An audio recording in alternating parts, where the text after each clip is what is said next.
വാഴയിലയിൽ കിടത്തിയിട്ട് തേങ്ങാപ്പാലിൽ മുക്കിയെടുത്ത fish nirvana നിങ്ങൾ എത്ര പേര് കഴിച്ചിട്ടുണ്ട്? അധികം പേരും കഴിച്ചിട്ടുണ്ടായിരിക്കും അല്ലേ?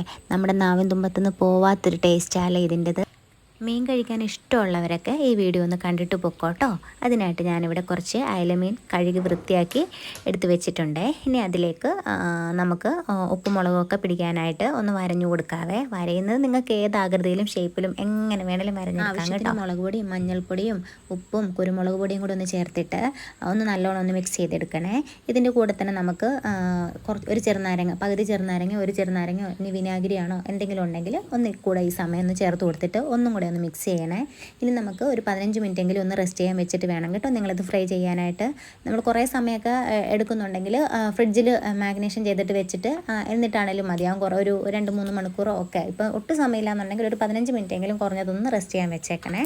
ഇനി നമുക്ക് സ്റ്റവ് ഒന്ന് ഓണാക്കി കൊടുത്തിട്ട് നമുക്ക് ഈ മീനൊന്ന് ഫ്രൈ ചെയ്തെടുക്കാം കേട്ടോ. കുറച്ച് ഓയിലൊന്ന് ഒരു പാനൊന്ന് വെച്ചിട്ട് കുറച്ച് ഓയിലൊന്ന് ഇട്ട് കൊടുത്തിട്ട് അതിൻ്റെ മേലെ കുറച്ച് കറിവേപ്പിലൊന്ന് ഇട്ട് കൊടുത്തിട്ട് മാഗ്നേഷൻ ചെയ്ത് വെച്ചിരിക്കുന്ന മീനെല്ലാം നമുക്ക് ഒന്ന് ഫ്രൈ ചെയ്തെടുത്തിട്ട് വരാവേ.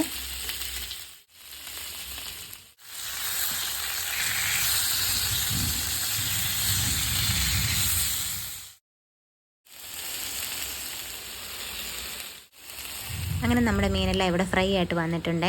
ഇനി ഒരു വാഴയില എടുത്തിട്ട് വാഴയിലയിൽ കുറച്ച് വെളിച്ചെണ്ണ ഒന്ന് തടവി കൊടുത്തതിന് ശേഷം നമ്മൾ എടുത്ത് വെച്ചിരിക്കുന്ന ഫ്രൈ ആക്കി വെച്ചിരിക്കുന്ന മീനെല്ലാം അതിലേക്ക് ഇട്ട് കൊടുത്തിട്ട് ഇതിൻ്റെ കൂടെ ചെറുതായിട്ട് അരിഞ്ഞു വെച്ചിരിക്കുന്ന വെളുത്തുള്ളിയും ഇഞ്ചിയും കൂടെ ഒന്ന് ഇട്ട് കൊടുക്കാവേ. എരിവിന് ആവശ്യത്തിനുള്ള പച്ചമുളകും കൂടെ ഒന്ന് ഇട്ട് കൊടുത്തതിന് ശേഷം നമുക്ക് കറിവേപ്പില ചേർത്ത് കൊടുക്കാവേ. കറിവേപ്പില എത്രത്തോളം ചേർക്കുന്നോ അത്രത്തോളം ടേസ്റ്റ് കൂടും കേട്ടോ. ഇനി ഇതിലേക്ക് വേണ്ടത് തേങ്ങാപ്പാലാണ്. തേങ്ങാപ്പാൽ ഞാനിവിടെ 2 കപ്പ് തേങ്ങാപ്പാലാട്ടോ ചേർത്ത് കൊടുക്കുന്നത്. നല്ലോണം തേങ്ങാപ്പാലിൽ കുതിർന്ന് കിടന്ന് അതൊന്ന് തിക്കായിട്ടൊന്ന് വരണം. ഈ വാഴയിലയിൽ തേങ്ങാപ്പാലിൽ പൊള്ളിച്ചതിൻ്റെ ആ ഒരു ടേസ്റ്റ് ഇല്ലേ നമുക്ക് കിട്ടത്തുള്ളൂ കേട്ടോ. അല്ലാതെ കുറച്ച് തേങ്ങാപ്പാലാണ് ഒഴിക്കുന്നതെങ്കിലും തേങ്ങാപ്പാൽ പെട്ടെന്ന് ഡ്രൈ ആയിട്ട് പോകും, വറ്റി വരണ്ട് പോകും. ഇത് ആ കുതിർന്ന് സോഫ്റ്റ് ആയിട്ട് കിട്ടണമെങ്കിൽ കുറച്ചധികം തേങ്ങാപ്പാൽ തന്നെ ഒഴിക്കണേ. ഇനി ഇതിലേക്ക് തക്കാളി വേണമെന്ന് ഇഷ്ടമുള്ളവർക്കുണ്ടെങ്കിൽ തക്കാളിയും കൂടെ മേലെ ഒന്ന് വെച്ച് കൊടുത്തിട്ട് ഇതിലേക്ക് കുരുമുളക് പൊടിയും കൂടെ ഒന്ന് ഇത്തിരി ഒന്ന് മേലെ തൂവി കൊടുക്കാവേ. ഒരു നുള്ളുപ്പും കൂടെ ഒന്ന് ഇട്ട് കൊടുത്തതിന് ശേഷം നമുക്ക് സ്റ്റൗവിലേക്കൊന്ന് വെച്ച് കൊടുത്തിട്ട് ഒന്ന് നല്ലോണം ഒന്ന് തിക്കാവുന്നത് വരെ ഒന്ന് വെയിറ്റ് ചെയ്യണേ. ഇനി നമുക്ക് ഒരു മൂടിയും കൂടെ വെച്ചിട്ട് ഒന്ന് മൂടിയും കൂടെ കൊടുക്കാം കേട്ടോ. ഇനിയിപ്പോൾ കുറച്ചധികം സമയം തന്നെ ഇരുന്നിട്ട് നല്ലോണം തേങ്ങാപ്പാൽ വറ്റി വരണ്ട് കുറുകി വരണം കേട്ടോ.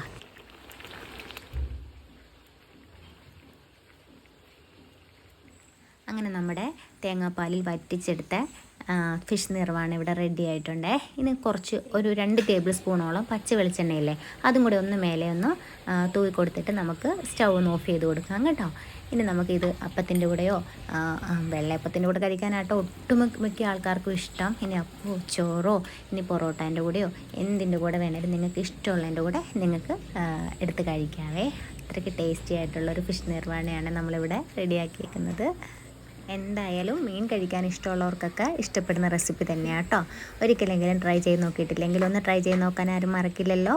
അതോടൊപ്പം തന്നെ നമ്മുടെ വീഡിയോ കാണുന്ന യൂട്യൂബിലാണെങ്കിൽ ചാനൽ സബ്സ്ക്രൈബ് ചെയ്യാനും ഇനി FB പേജിലാണ് കാണുന്നെങ്കിൽ പേജ് ഫോളോ ചെയ്യാനും ആരും മറക്കില്ലല്ലോ അല്ലേ. അപ്പോൾ ഇതുപോലുള്ള കൊച്ചു കൊച്ചു റെസിപ്പീസുമായിട്ട് വീണ്ടും കാണാം. Thanks for watching dears.